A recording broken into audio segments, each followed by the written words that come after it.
welcome to our special show, Living Long and Healthy with COVID Vaccination. I'm Gargi Rawat. Now, this is a unique initiative which seeks to address the concerns in people's minds with regards to COVID vaccination and living in the new normal.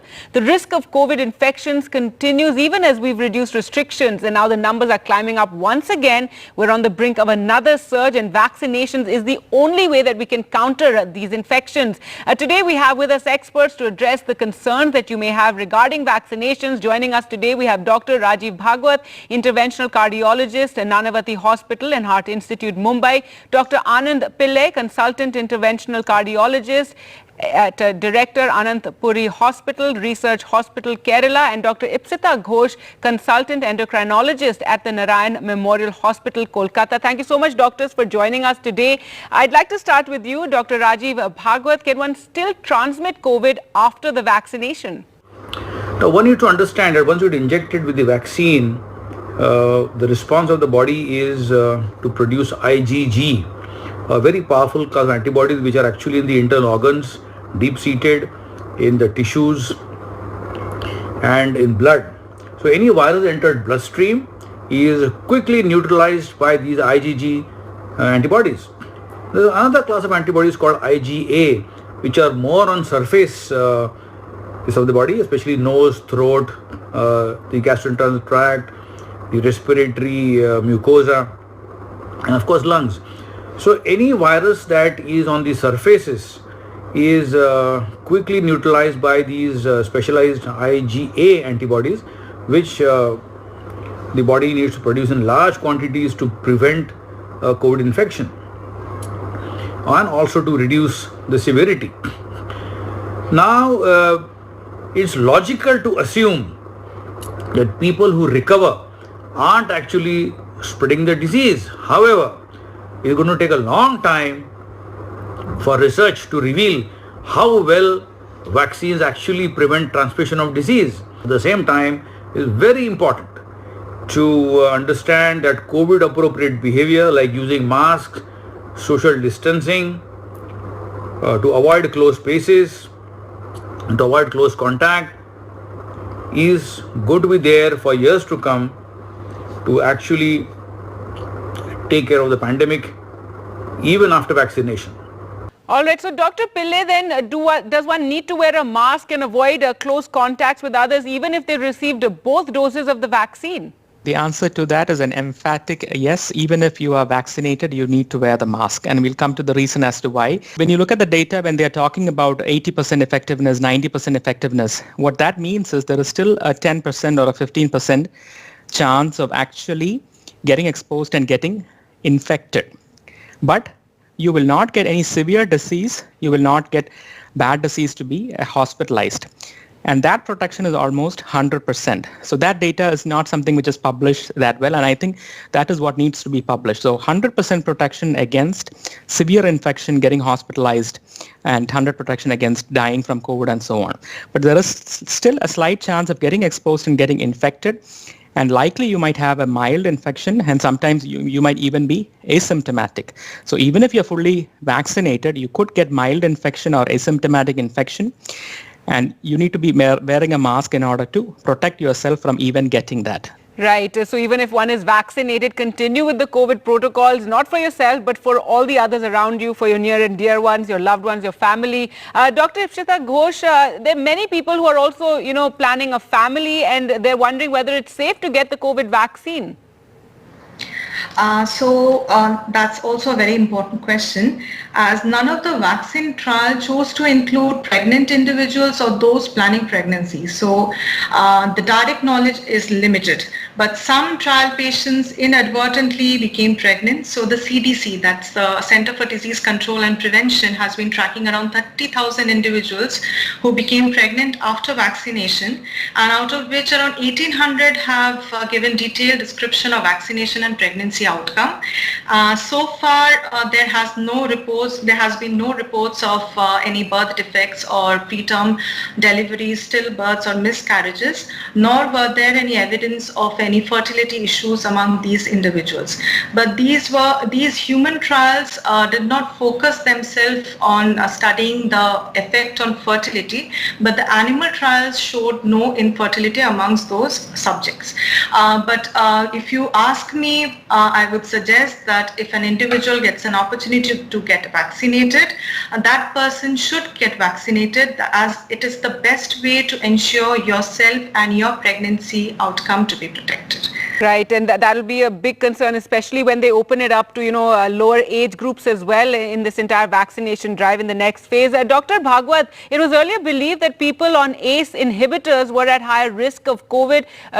Should people on these medications go for the vaccination? Is it safe? It's a very important and a valid question, since a lot of patients are on these drugs, ACE inhibitors, and a similar class of drugs called the ARBs. It was thought in animal studies that these class of drugs lead to upregulation of the ACE2 receptor. And unfortunately, the SARS-CoV-2 virus also enters the body through the ACE2 receptor.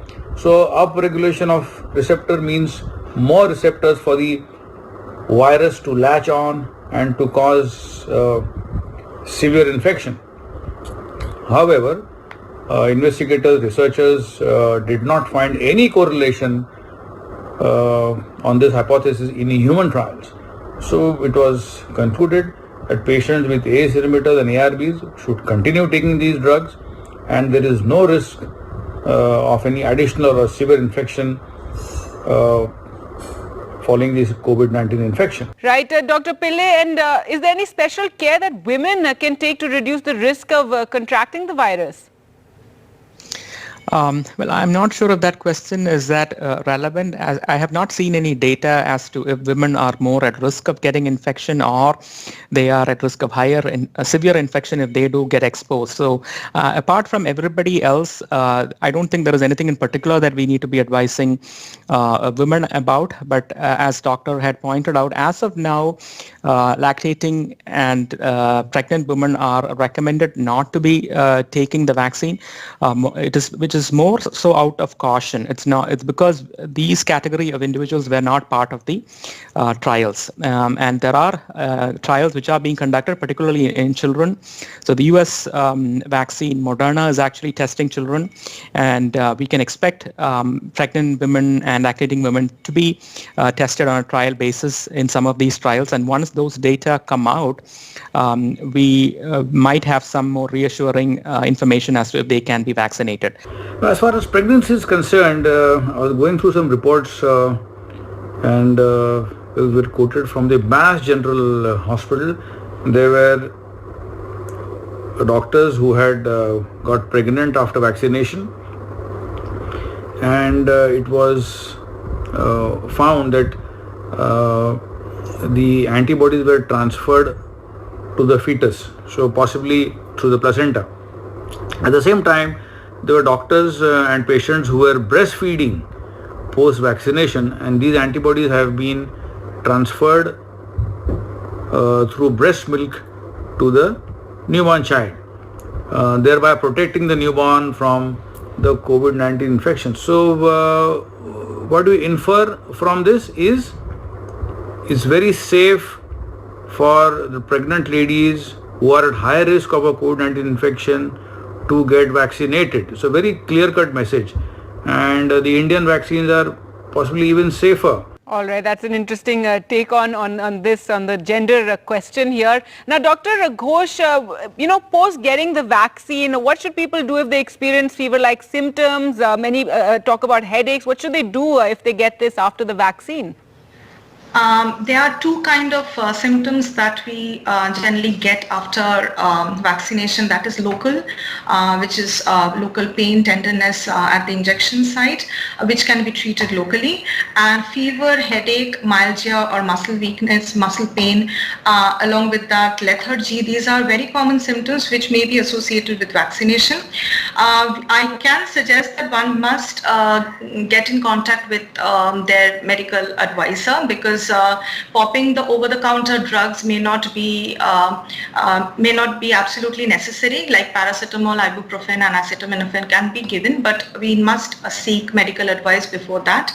And one must ensure proper hydration first. And the other thing is to take proper rest at least 24 hours post-vaccination. So these are the little suggestions that I can give, but the main suggestion is to contact your medical advisor or the physician that you go to in case of an emergency. All right, so that's what to do in case you do get fever. So Dr. Bhagwat, for our viewers, if you could tell them, what should they expect after they get the first dose of the COVID vaccine? Yes, when someone goes for a vaccination, what you expect there is a group of people. There could be large number of people. There could be a close space. There could be close contact because you're made to sit in a queue. So foremost is COVID appropriate behavior, and a good and a tight mask is all that you need. And of course you need to practice social distancing. Now, as far as the vaccine is concerned, most vaccines that are approved for human use, one should know, do trigger an immune response, and as a result there is a small minor rather group of side effects like fever, joint pains or arthralgia, body ache, running nose, cough. Some patients can have loose motions or diarrhea.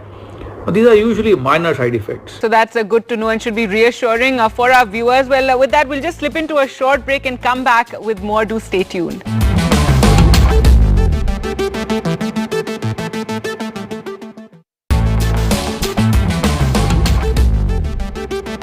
Welcome back to our special show, Living Long and Healthy with COVID Vaccinations, where we try and address all your fears, any concerns that you may have about the vaccination drive, because remember, it's only through vaccines that we can get ahead of coronavirus pandemic.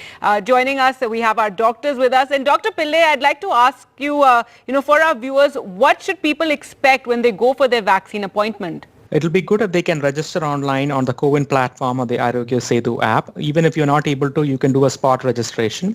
If you're more than 60 years old, you can directly go and get it done. Make sure you have your identity number, either the Aadhaar card or one of your official photo IDs. Other caution, you should not fall into one of these categories for whom it is not recommended. Children less than 18, pregnancy, lactating, and patients with severe allergies in the past. So that is one key thing I would want to stress. So patients or people who have had very adverse allergic reactions, which is classified as anaphylaxis, shouldn't be taking the vaccine at this point. Apart from that, this is pretty much straightforward. It will be good if you have your list of medications and the list of medical problems with you. That will be helpful for the vaccinating officers. And then be prepared to stay for 30 minutes after the vaccination is done. Right. Dr. Ipsita Ghosh, if you could tell us, how does the vaccine affect blood sugar levels? So none of the trials showed evidence of deranged glycemic status in diabetic individuals getting the vaccine till date. But since vaccine triggers an immune response and we can have symptoms like fever, I would suggest an individual should get their blood sugar levels closely monitored for at least 48 hours. And again, ensure hydration. Hydration is a must. Again, diabetic medication, regarding that, there has been no evidence of drug interaction with vaccines, so we can take all the medications as has been previously prescribed. Regarding side effects, so far people with diabetes has been experiencing more or less similar incidence of very few side effects and has minimal effect on the blood sugar levels. So I would say that close monitoring for 48 hours will just be enough. All right, close monitoring for 48 hours. Dr. Rajiv Bhagwat, and now let's talk about people, with heart disease and those concerns. Why should people with heart disease or those who've had a heart attack or stroke get the COVID vaccine? So it's very important to know that patients who succumb to the COVID-19 virus do so because some suffer a fatal heart attack, some suffer a fatal stroke, and this is purely because of thrombosis, increased risk of clotting in the blood vessels, and some patients succumb to pulmonembolism or lung complications, increased risk of clotting in the lungs, and of course pneumonia, fibrosis in the lungs. So if you keep all these things in mind, it's very logical to believe and assume that the COVID vaccine would help prevent all this if you prevent COVID-19 infection. So very important lessons were learned from the influenza vaccine, which has been extensively studied and studied in form of trials, especially in patients with heart failure. So the influenza vaccine, the influenza virus to start with, is very similar to the COVID-19 virus, and both belong to the category of adenoviruses. So we don't know whether we can extrapolate those results, but yes, there could be a scientific ground to extrapolate those results with the COVID-19 vaccine as far as the vaccination drive and patients with heart conditions is concerned. At the same time, if you avoid if you prevent a COVID-19 infection, there's also a good possibility that we could prevent a fatal stroke, fatal pulmonary embolism, and I feel that patients with heart failure or heart disease or with stroke or with history of lung conditions should take vaccination in consultation with their cardiologists or physicians who they're following up. Well, Dr. Pillai, now is the vaccination safe for people with pacemakers? So I don't think pacemaker has anything to do with taking the vaccination. So it is not a valid concern. So people, irrespective of if you have a pacemaker or not, even if you have a pacemaker, you should be getting the vaccine.